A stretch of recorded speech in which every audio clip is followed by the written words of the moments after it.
Welcome back to I Wish My Husband Knew, brought to you by the Aro Podcast. It's Joey Odom, Mistye Wilson, and we're so excited. Episode number 2, Misty. That's right, number 2. We did it. We are literally doubling our episodes right now. We're professionals already. We are professionals. It only took one. Yeah, it only took one. Right? Yeah. Now, Misty, give the listener a reminder of what this is. Yeah. Orient the listener.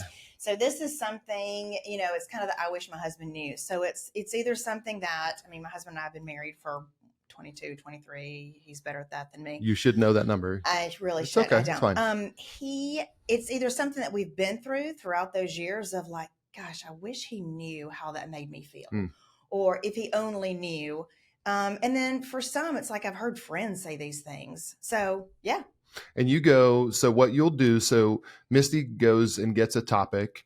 You even like talk to your friends about it. 1,000,000%. Because part of the challenge in this, and it's just for anybody listening, is this is our experiences. We've tried to talk to others about it. You've talked to others about it. And so, but we're basing off our own experience. And so what we would encourage the listener to do is listen to this and find out what's true for you.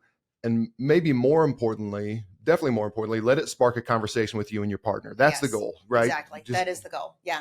Because I have a big mouth and Heath is a great listener. So we make a really good team. So if I say something, he listens. Yeah. And not all relationships are like that. Yeah. That's okay. So maybe this will make it easier. Let this be this will be maybe something that you're afraid to bring up. So if you just by just forwarding this episode to somebody else, to your partner, that allows them to hear it without you necessarily having to bring it up, and then let it spark conversation. I'd love it if people would just go schedule a date night and, hey, let's talk about this, even take some notes. Yeah. So I'm excited about it. The little twist here is I have no idea what Misty's about to bring up. So she's going to say, I wish my husband knew, and then she's going to fill in the blank, and I will have no idea what it is. So just like a spouse would, I'm going to have to figure out what in the heck you're talking about. Yeah, I'm coming at you. Yeah, you're coming at me, and just figure out what you're talking about, kind of ask some of the questions that maybe others might want to ask. I'll take the heat for you. But I'm going to do a quick review. Last month, you wished your husband knew how important eye contact was. And you encouraged everybody, the listeners, including me, to go have a period of time of sustained eye contact. Yeah, how'd that go? It was, Kristen and I did this. It was really interesting. I think we went 3 or 4 minutes. Kristen made it to 55 seconds before she talked. So, she lost. She was visibly, she lost. Yeah, make it a competition. She was visibly, and both of us were. It was uncomfortable at first. And you said that it was actually uncomfortable to lock eyes. Yes. And she couldn't, she broke the tension by talking. I just said, shh, let's go ahead and focus. But here's what was really cool about it. As uncomfortable as it felt for both of us, at the end of it, during it, I found myself looking in her eyes and thinking, these are the same eyeballs I looked into 22 years ago when we met. And I was just like, everything could change about her. Everything could change. My hair's a lot more gray. I got a few more LBs on, kind of hanging in here. But our eyes are the exact same, and they always will be the exact same. So I had this thought. What she said after, this was amazing. She said, after I asked her how it went, and she goes, I just thought about the fact we've been together for more than 20 years. Isn't that funny that both of us had the exact same thought? We were connected. Yeah, right? Exactly. Yeah. It was so interesting. So it was, if for those of you who haven't listened to the first episode of I Wish My Husband Knew, please go do that. But it's a new month, Misty. Gosh, I love that you had that experience. It was cool. Well done, Joey. Well, Look thank at you. you Thank doing your homework. All right, it's the floor. As a reminder, I have no idea what you're about to say. So the floor is completely yours, Mistye Wilson.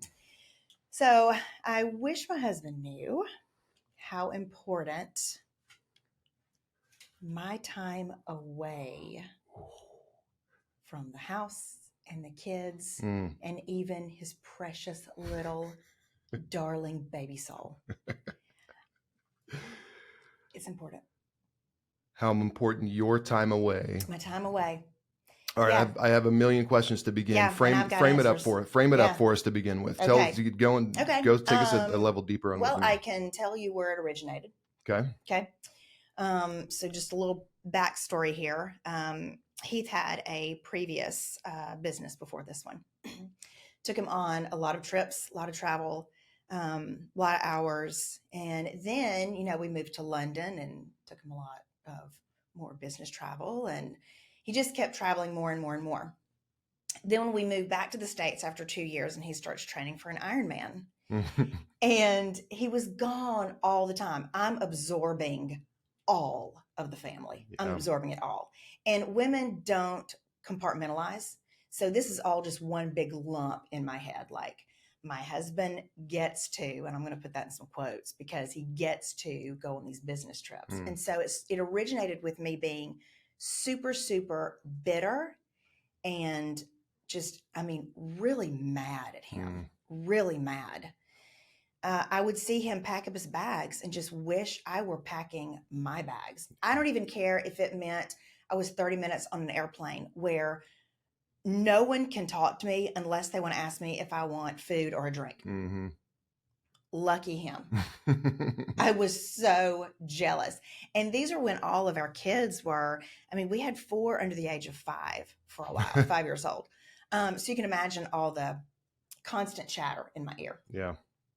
So I came to him out of bitterness, and said, didn't ask. This is not like me. We're a team, so we ask one another things. But I said, I'm going on a business trip. You said that? I'm going on a business trip. Now, keep in mind, I'm a stay-at-home mom. While my business is so important, there's really no reason for me to travel. And Heath's amazing response was, well, where are you going? And I said, I'm going anywhere. I'm going anywhere, but I'm going for 2 nights. So this was while you were in London, or when you were back in the States? Back in the States. Okay, back in the States. Yeah. And so he comes back with, let's book your hotel. Let's, let me help you. And so he just immediately opens up his laptop, starts making all the things. And at this point, your kids were what age? I don't know if that was like 2014 or 15. So they were all grade, under 10. Oh yeah. Okay. Oh, they were, yes. All under 10. Yeah. Can we rabbit trail for just a second? This is maybe one that is worth discussing later, but at what stage of, I think sometimes this is just a guess. Heath said, one, and maybe this is true, was Heath a little bit oblivious of how much he was away, or was he aware of that? 1,000,000%. And I think the bitterness arose too, because since he was always going on a business trip, it would just be like, oh yeah, I'm going out. Yeah. I leave Sunday night for whatever, and I'll be gone for 4 nights. And I'm like, it's just, hey, wow. Hey, FYI. Okay. Yeah. Okay. Because it just got to be so common. And it also got to a point where the kids, it sounds so bad for Heath, and he's such a good man, but he was very busy at that time with all the things. But the kids would just ask. Well, no, they stopped asking, where's Dad? Wow. They stopped. Just Dad wasn't home. Yeah. Yeah. And the triathlon was even more so. Heath has said that was the worst period of your marriage, right? It was the worst period of our marriage ever. When they held up those signs that say, if you're still married, you didn't train hard enough. If you still have a job, you didn't train hard enough. Oh yeah, they'll hold up those posters. Yeah. And at first I laughed. I thought that's really funny. And then when you're in it, it's not funny. I wonder if there are any, I would love any triathlete spouses to reach out, because I'm sure a lot can relate to this. I've heard that triathlon, which is funny, triathlons are interesting, and that kind of training is interesting, because I think a very common thing is like the husband plays golf on Saturday. That is exactly it. And that one feels lazy, but the triathlon is 2 things. One of them, it's you're training for something. And so it's this big ambitious goal. So it almost feels more justifiable. Yeah. But it's also more time intensive than a 5-hour round of golf, right? For sure. He used to check his watch on Sunday mornings. I could see him at church. He'd look at his watch, and I knew in his head he was thinking, okay, I've got 2 hours on the bike. I need to do because you do 2 and 3 workouts every day. Wow. And so I could just see him computing, like his Sunday was going. And I'm thinking, we're Yeah. here with Jesus right now. You need to pay attention. Do you think in retrospect you let your bitterness fester too long? 1,000%.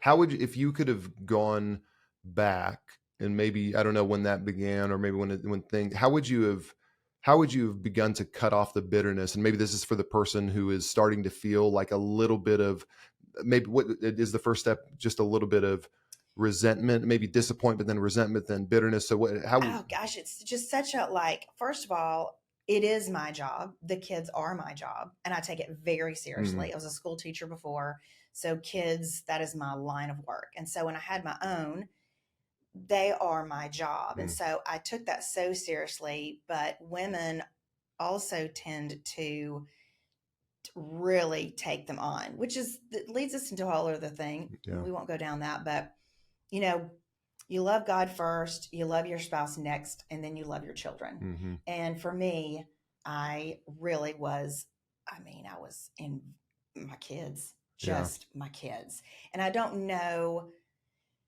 I just didn't look up. I think I just buried my head, and the harder he was working on his job, the harder I was working in mine. Yeah.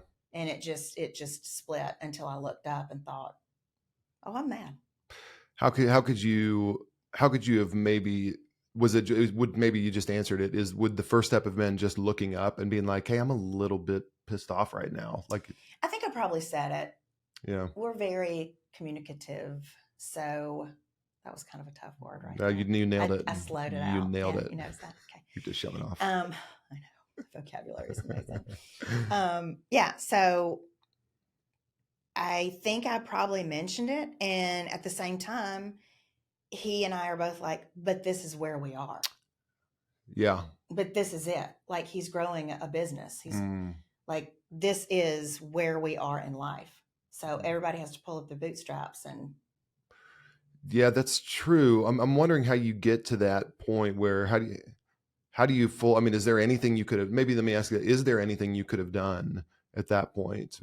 Early on, but before the resentment, bitterness started to really creep in. Yeah. And I would say, like, it's almost, this is terrible to even think about, but now that I'm thinking of it, even when the kids we just brought them home. Reese and Maddox were premature, and they'd been in the NICU for 3 or 4 weeks, and we finally got them home. And Heath just made sure that I was sitting on the couch pretty well, and he went to work. Wow. He did. Which I do think society, it's interesting. I think you were hearing I wonder if the term paternity leave existed in 2006 when were the kids born? No, I don't think so. There's no paternity leave. Now paternity leave, it's almost like you need the permission, or almost the forcing into it. Well, the baby blues or postpartum, all these things for women are so real. Yeah. And if you don't attack it soon enough, it just festers. Yeah. Until you're looking at your kid, which this was for me. We'd already moved back from London. So Zane was 5 years old. And I remember being in the laundry room, and he didn't like his socks a certain way, or his shoes or whatever. And so I completely yelled at him. And I knew in that moment, something's wrong with me if my kid just wanted his sock on correctly. And I'm yelling at him in his little face, cutest face, stinking love him. But I had all these other 3 rugrats, like all around me, like literally hanging on me while they're putting their shoes on and leaning on me. And I went to therapy right after that. Right after that. And I did have postpartum. And from being in London, it was, I just got a little nutty. So I took care of all of that, and it got a lot better. I should have said something way before, but I don't know that women know it. Yeah. Hey, this is just part of it. And I know you said nutty, but tongue in cheek, but it is. It's just, hey, this is a normal part of life. And it's almost like if you can, my guess is almost if you just know, and I don't know what your situation was like in London, but my suspicion is You probably didn't have a community of people around you. No. You probably didn't have other women to realize like, oh, I'm not where you're thinking you're nutty, but you're like, oh, I'm normal because we're all going through this, right? Yeah. So community is so important there, I would assume too. What could Heath, for the guys, what could Heath have done in that period of time, knowing there are certain things that are fixed? He's growing a business. He's got it, we put the triathlon aside, but the things that had to be done, he was doing. What could he have done in that period of time that could have been helpful? So I will tell you a couple of things that he actually did do. And it's just why I stinking love him so much. I guess the twins, they were older than 6 months, but not too much older. Let's see. So probably 9, 10 months. And I came home. The babysitter I'd gotten a babysitter to just watch the kids for a few hours. And I would go eat Firehouse subs in my car and cry. That's what I did. Because I knew I needed to get out of the house. I knew this was important for me. I didn't want to leave my babies, but it was important. So I'd go get Firehouse subs and I would weep into my bread. Mm-hmm. So I came home one day from doing just that, and our babysitter was there. And all she said was, hey, Heath called. He wants you to go pack a bag and take one nice outfit. And then she also said for 2 nights. So I go back and I'm thinking, what is even happening? I don't want to leave my kids. Like, what is going on? Yeah. Heath had planned a little weekend getaway. Wow. For the two of us. And I had no idea where. And even in this moment, like, I actually cannot remember where we went. And I don't think it was anything extravagant, but even going to a dinner where I even had to put on jeans, which was even something even nicer than that. But that was a big deal. I felt like a woman instead of like the mom that's being spit up on and my hair's a mess and I'm embarrassed when he comes home and he smells like the office and like the outside world. And I just felt really ugly. And I felt very, very beautiful that weekend. So that was one thing that he did. I love what you just said. This is, and maybe it's a challenge to guys, one of the things, but how can you make your wife feel like a woman instead of just a mom? Yes. Wow. It's because we lose our identity when our kids are born. And honestly, for the most part, we don't really care because a lot of moms love our kids so much and it becomes too much, but we put everything into our kids. Yeah. Because we want to. Right. We just need to be pulled back by our husbands sometimes and just like, you are my wife. Yeah, that's good. It's such a good feeling. That's one of those things. Yeah, knowing that you're the wife, you're his wife. Yes. Okay, so one immediate piece of pushback that comes up for me is that I have a guys trip I do every year with the same guys who've done it for a bunch of years. There are things I try to be careful about the times I am away, but I find that even if I encourage it, Kristen still is resistant to it. And it's almost like maybe the conditions have to be perfect for her to do it. Oh, I don't know who I'd go with. It's maybe the friction of planning it. But I find that guys are much more, to a fault, but much more willing and able to say, here's something that I need. Here's something that I want to do. So I do think it's I hear you when you say like, I want I wish my husband knew how much it means to me to get away. But I don't think that women take that opportunity. I don't think they're proactive in doing that. So maybe first question is, why are women not willing to do that? And then secondly, what can a husband do to actually encourage it? Let me give one more, I'll ask the questions again because I'm going on. But in a way, I think that, and again, don't hold me fully to this, but it's almost like women, they grow resent without even giving someone a chance. Like I didn't even get, like Heath maybe at that point didn't even, now should he have been more aware? Absolutely. Guys, maybe. Yes, need to get hit by a 2x4. Yeah. But it's almost like it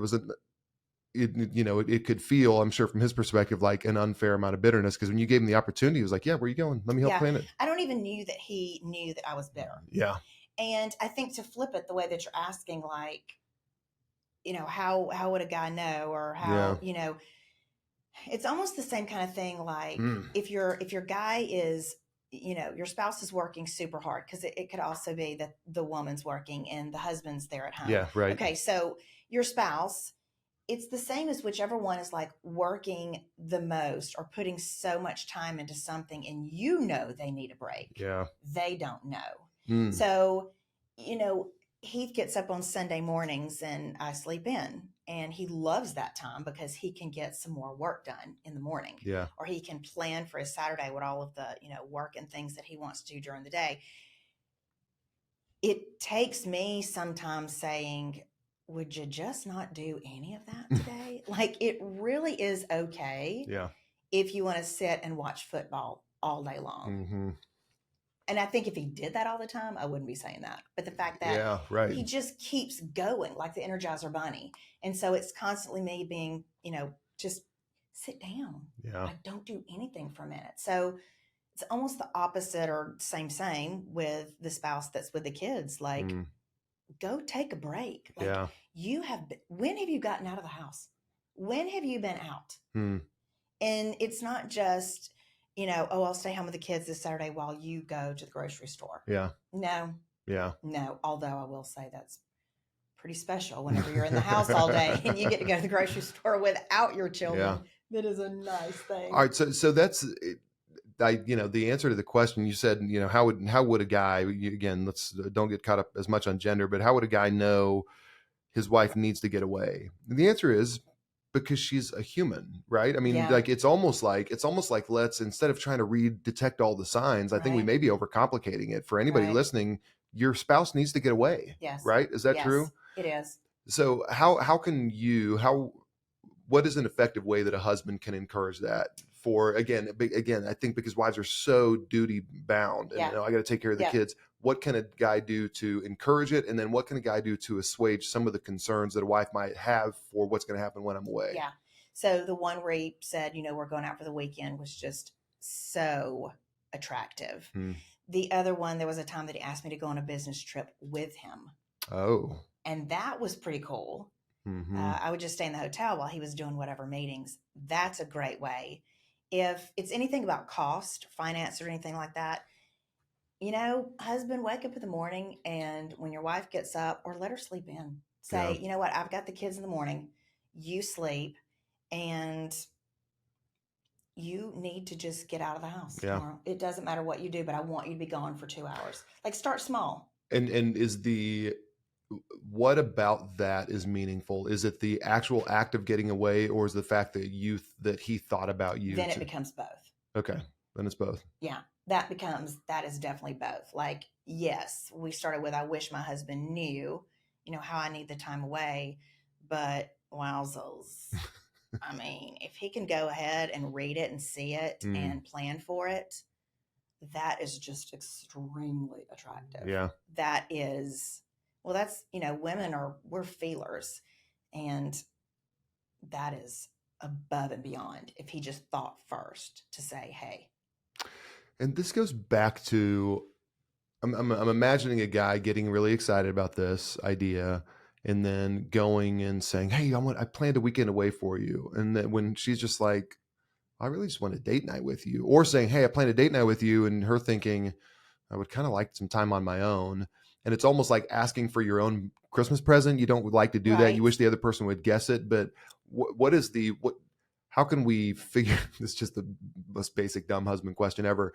How can you figure out what your wife needs? You have to have a conversation. And is that okay on the other side of that conversation? I just think, like, and maybe there's a perception that the wives would be like, oh, why do you not know me? How would you not know what I want? Yeah. Well, and then, she's just got to swallow her pride, quit being ridiculous. I mean, it's the dead truth. Yeah. And because I was so prideful about my job and how well I can raise my children, and nobody can do it as well as I can. Well, maybe not, but it doesn't matter. Like, having them stay home with their dad for a little while is huge. That is good. It's huge. Let him make mistakes in front of his kids. Let him do things that are more fun with food than what you would have done. Yeah. Like, the control and the pride, women have to just let it go. I want to offer a caution to men. I want to see if you agree with this. I would caution men against your wife goes away, and we'll give a real-time story about this in a second. hey, your wife's going to go away for the weekend. You have the kids that weekend. I want to caution you against pushing the kids off on your mom or give them to someone else, and then you going and have a golf weekend. Will you explain? Yeah. Oh, I can't even. I cannot. Let's hear about it. I cannot. Yeah. I actually had a really good friend of mine, now divorced. So that'll tell you something. Yeah. But that's exactly what would happen if we would go on a trip together, or she goes out with friends, or she goes, because she was working. So she would go somewhere for a couple of nights on business. And she would, her husband, she's got 2 kids. Here they are. I have to go and do this, or I want to go and do this. And he was fine to say, yeah, go for it. And then he would call his mom. And she would come in, and grandma would take over, and he'd be playing golf. Why is that a problem? First of all, you're not babysitting. You're a dad. Come on. So this is your time to be a dad without the mom breathing down your neck. Use it. Enjoy it. Have fun with it, because it doesn't last long. And handing it over to your mom, guys, she's already raised you. Like your mom might sit there and say, oh, I'd love to take the kids. And I'm sure she probably does. But at the same time, she would also love to see her son being a man. Yeah. And taking his kids and having a blast with them. Or she loves it and she's still kind of mommying a grown man. Yes. And that's not okay either. I mean, I got to think the man looks like a little boy at that time. And what does it look like to your kids when mom's heading out and you've got the weekend with your dad, and then mom heads out and dad calls grandma and goes golfing? It's disgusting. I did a couple weeks ago. Kristen had a getaway with one of her best friends in the world, and they and she'd planned it. She hadn't done a getaway in a year or two, and I had something else. I was like, oh, I need, there was a retirement party for a friend of mine out of state, and so I was saying to Kristen, I was like, hey, I think I could, I may just arrange kids, and I'll go, and I think I may go on this while you're out of town. And it's great because you're out of town, and there was some passive aggressiveness, and I just kept, well, what is it? And she finally told me, she's like, because I want to get away. I don't want to think about it, because all I'm going to be doing is thinking about what the kids are doing. And it'd be a heck of a lot more helpful if you just let me have my weekend. Yes. And I just, I got all, grumpy, and I said, well, why did you just tell me that to begin with? And one, it's like, because I should have known. Because you're not a babysitter. Yeah, exactly. And you're the dad. And it was really helpful. It was, and when I heard that, I said, okay, I get that. Yeah. So I don't, it's almost like for guys, it's something where I'm not trying to vilify us fellas. Like, it's just, we just don't know. We're just not thinking that level deep. And probably for us, because I wouldn't care if I were gone. I don't care what you do over the weekend. But that is a good note. Yeah. Will you talk about the getaway you discussed was... Well, and let me stop. Let me go real quick on what you just said. When we get to leave the dad home, we don't have to make, well, maybe some women do. I could just leave and my husband's there. If he leaves too, guess who's in charge of calling a sitter? Yes. Writing up the notes of how and when babies go to sleep and what they eat. And it's just like you've already ruined the vacation before I've even gone on it. Like, no, then it is. That's why women wouldn't go, because we don't want to we just want to disappear. That's one of the reasons why you don't, what's one of the reasons why you want to get away at all, right? I mean, that's one of the reasons why you resist going away. Yes, because it's so hard to leave your kids. Yeah. I mean, that right there, I want that to spark a discussion. Yes. I think that for any couple, that's so important. And I think there probably are people listening be like, well, that's definitely not true. My spouse doesn't feel the way. Yeah, you don't know. Better in this conversation. Might know. Yeah. And we're making the conversation easy. Right? Go ahead. And we're making this conversation very easy for you to start that way. Yeah. Okay. I want to talk about the types of trips, the types of getaways. And the one that you described, I believe, was kind of like a triage. Like you were bleeding from your carotid artery, just shooting blood out everywhere. True. And you had to go get some triage. Yeah. Will you talk about maybe different types of individual or trips, a getaway for a woman? There may not be a lot. There's all kinds. Will you tell me what are those types of trips and getaways that are meaningful? All kinds. And I think this is not necessarily a conversation for like our moms, their decade, their generation. This is not for them. I think this is for our generation who, I don't know. I don't see it in my mom's generation Yeah, where they I agree. feel the need to go once a year on a trip. Like it's just not, I Hmm. think it's still important. I just don't know that they do it. For my generation, getting away with one other girlfriend and sitting in a hotel room and watching scary movies and eating a bag of chips out of the bag. Like that to me is such a vacation. Or going to the spa for a full entire Mm, day. And that's if you've got the finances. Go for an entire day and just get your legs massaged, your toenails done. Like, go do that. There's the other one where there's me and several moms. And I mean, I could just get emotional about it. Like, mm, there's 9, 10, 11 of us, and it's the second year that we've done it. I come back a better human, a better mom, a better wife, a better everything, because I've just been able to sit in a room with women, and all we need is to just talk and mm. to hear and to be heard. And women do a really good job of that. Yeah. We just all sit around together. We just be. We don't have to go play golf all day or Mm. chum around with, like guys do. And that's so much fun for them. But women just need to sit around and have coffee together in their pajamas. Mm. It's amazing. That is so interesting. Yeah. It really is. I know. And you mentioned, this may be a tip for the guys. You mentioned the finances sitting around a spa. If your wife likes that sort of thing, what a neat gift you could give on maybe saving throughout the year and Holy doing. And it moly. doesn't have to be, again, if you've been to a spa, I mean, you can get Yeah. one small treatment and Yeah. then hang out at the spa for the rest of the day. It's not like that. And the service itself. So I know where I'm being very specific, but what a cool gift, and say, I've saved up here I've sold some stuff on eBay. I've done, it's for you to go do this. That would be, I mean, I could cry. Yeah. Yeah. Mm. Yeah. So the short term, I wanted to make some distinctions on the getting away.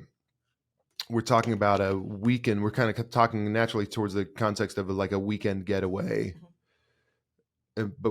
But what are some other like manageable routines or rhythms that you could embed within your normal week? What's something that, like, a woman, what would be helpful for a woman? Just on your own, or something that you can just become a rhythm. Like, hey, on Tuesday mornings I go get coffee, or on Thursday nights I kind of have a girls' night, or on the weekend. Friday mornings I go and get sub sandwich and eat it in just my car and cry. That was a ritual for me. I mean, let me tell you, it was. I couldn't wait for it. I knew I was going to get that sandwich. I knew I was going to be in the car, and I knew I was going to cry. And I looked forward to it. I couldn't wait. It's such it is a great release. I'm pitiful. Sure. Yeah. It's pitiful. Yeah. But for moms, and this is what I would tell my young mom self, I wish. Oof. When your babies go to sleep, don't clean. Don't wash the bottles. Don't wash the clothes. Go take a nap. Nap when the babies nap, because women are so deprived of sleep, and we become just zombies inside of ourselves, and you're not doing yourself, your husband, your kids any good. Go take the nap. So that might be another thing. Like, if the husband comes home, and he might just be like, hey, you can go take a nap if you'd like to. Yeah. I mean, for young moms, that is not to have to worry about when a baby cries, that you can actually lay in your bed and your heart's not palpitating because you're just waiting for that baby to cry. Yeah. The baby's taken care of. You just go to your room and go to sleep. That is a big, big, big deal. So that's a getaway that costs nothing. Yeah. And it might mean everything for a mom that has a 6-month-old baby. Everything. Yeah. Yeah. Go take that nap. I have one more question, then I want to actually come back to the rhythms, because I think it'd be kind of interesting to calendar out a year in a moment. So, but before we do that, you have 2 seniors in high school, you have another high school, you have a middle schooler. What about the stages of motherhood? Do you know what I mean? Like, what would be in the stages of motherhood? Let's maybe put it in 4 different categories. You have the infancy stage, elementary, and maybe just 3. Yeah. In infancy stage, kind of elementary schoolish, and then into middle school and high school. Have your needs changed in terms of getaways, in terms of getaways or kind of you time or friend time? Yes and no. Okay. Like when the kids were infants, it was just nice to even go sit on my front porch and he'd have the kids inside. Yeah. Like that was a break. Yeah. That was a break. That is not going to do it for me these days. It's nice. That's really nice. But I can get that while the kids are at school. Plus, it'd be weird for Heath to be holding the kids on his lap right now. It would be, they're a little old for that. Yeah, weird. they're a bit old for awkward. that. Maddox definitely would not be okay with that. Yeah. So now it's me going away with girlfriends or just time to myself. Yeah. Yeah. And as I'm saying this, and this is the woman, here we are again. I'm like, it sounds so selfish because I stay at home. I'm a stay-at-home mom and all my kids are in school 8 hours a day or more if they have after-school activities. Yeah. There's just something, my home is my office. There's something about getting out of the office. Yep. So even when I'm home and I'm alone, I'm in my office. There's still things that I feel guilty. Ooh, mom guilt. There's still something that's in me that's like, I should be washing clothes. I should be getting ready for dinner. I should. When if I run a hotel room, I got nothing to do. Yeah. So that's maybe another tip for guys is do not make sure, like, fight against any of this, like there's any kind of selfishness, and especially don't, and I'm the king of this, don't pat yourself on the back for stuff you were supposed to do anyway when they were gone. Don't pat yourself on the back for quote unquote babysitting. That's hey, I unloaded the dishwasher. Yeah, exactly. Jeff Foxworthy has a great old bit on that where it's the 9-month-old pregnant wife mowing the lawn, and the husband says he took out the trash for her. Don't worry about it.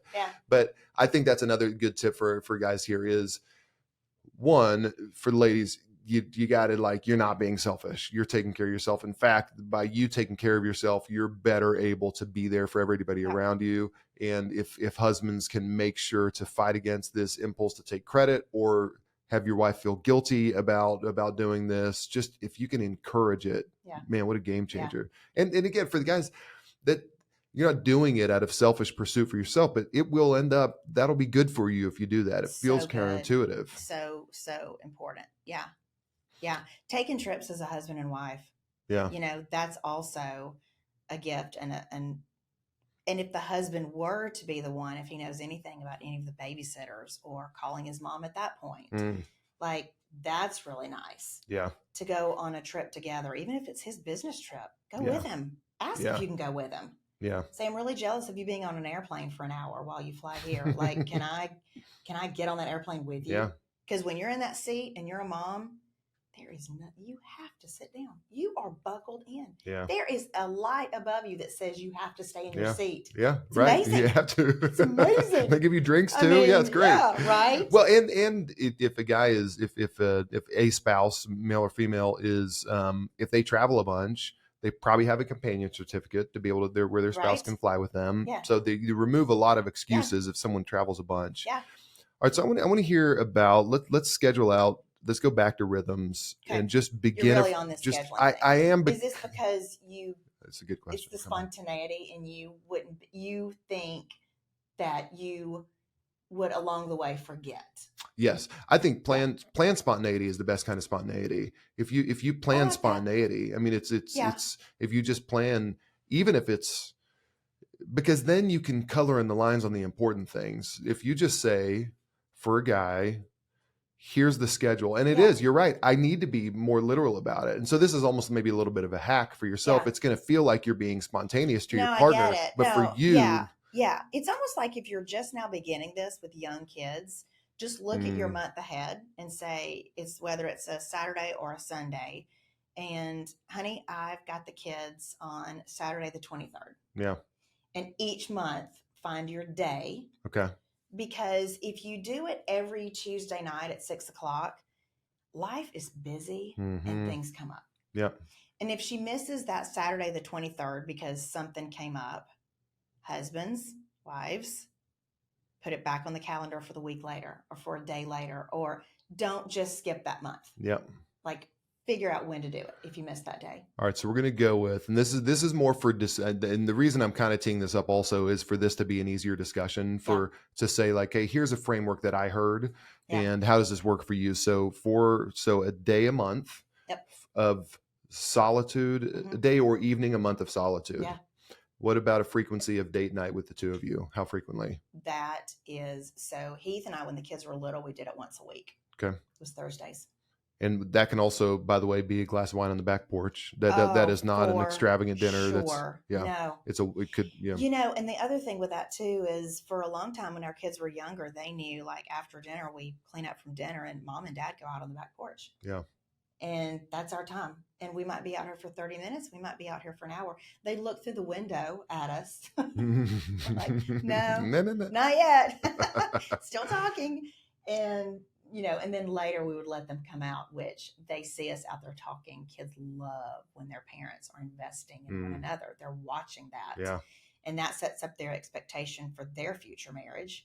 So it's kind of a win-win in every single way. Yeah. Okay. So we have a day a month for solitude for woman or man, maybe for both, a date night once a week together. How frequently do you think, maybe where's a starting point for a getaway, an overnight, one or two, an overnight for, again, for you, what would have been good on an annual basis? Was it once a year? Is it more than that? Gosh, once a year is sometimes really difficult. And so I would say definitely start with once a year. Okay. I bet Heath and I go 2 or 3 times a year now, but our kids are older. Yeah. Yes. And that for you is also, and this is maybe, is this in solitude or together? Like for you alone? Both. Okay. I'd love to have one with him and one by myself, because they're very different. And it does go back to the kids. Like before I leave and Heath and I are both going, I'm in charge of getting everything lined up. And I'm the one that has my phone by me on the weekend, that if grandma calls, I need to be there. Yeah. And so I've got that internal ball of stress inside of me. When if he's home and I go, I'm gone, man. Yeah, that's right. And that can be, and you're very good about, hey, I'm staying in town at a hotel, or I'm going to drive to go see I'm going to go stay at Sharon's house, your friend. That's what that first one was, when I said, begrudgingly that, I'm going on a business trip. And I bet I was 30 minutes away from the house.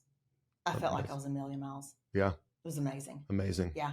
What am I not asking? What are maybe let's tie it up here. What am I not asking? I think I do like, again, let's begin with this, a day a month of solitude, one date night a week, and then one time, an overnight on an annual basis. Let's just begin with those 3 things. But what am I missing? What questions am I not asking? How about just a simple conversation?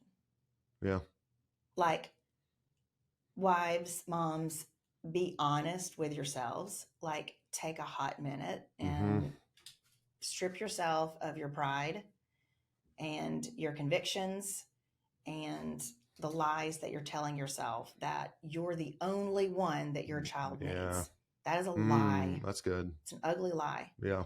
And we need to realize that we need time away, and our kids need time away from us. Yeah, that's very true. So first of all, I would encourage women to just take that time for themselves and say, okay, what are my needs? Like, wow, I haven't had a second to think about my needs. I think about my kids all the time.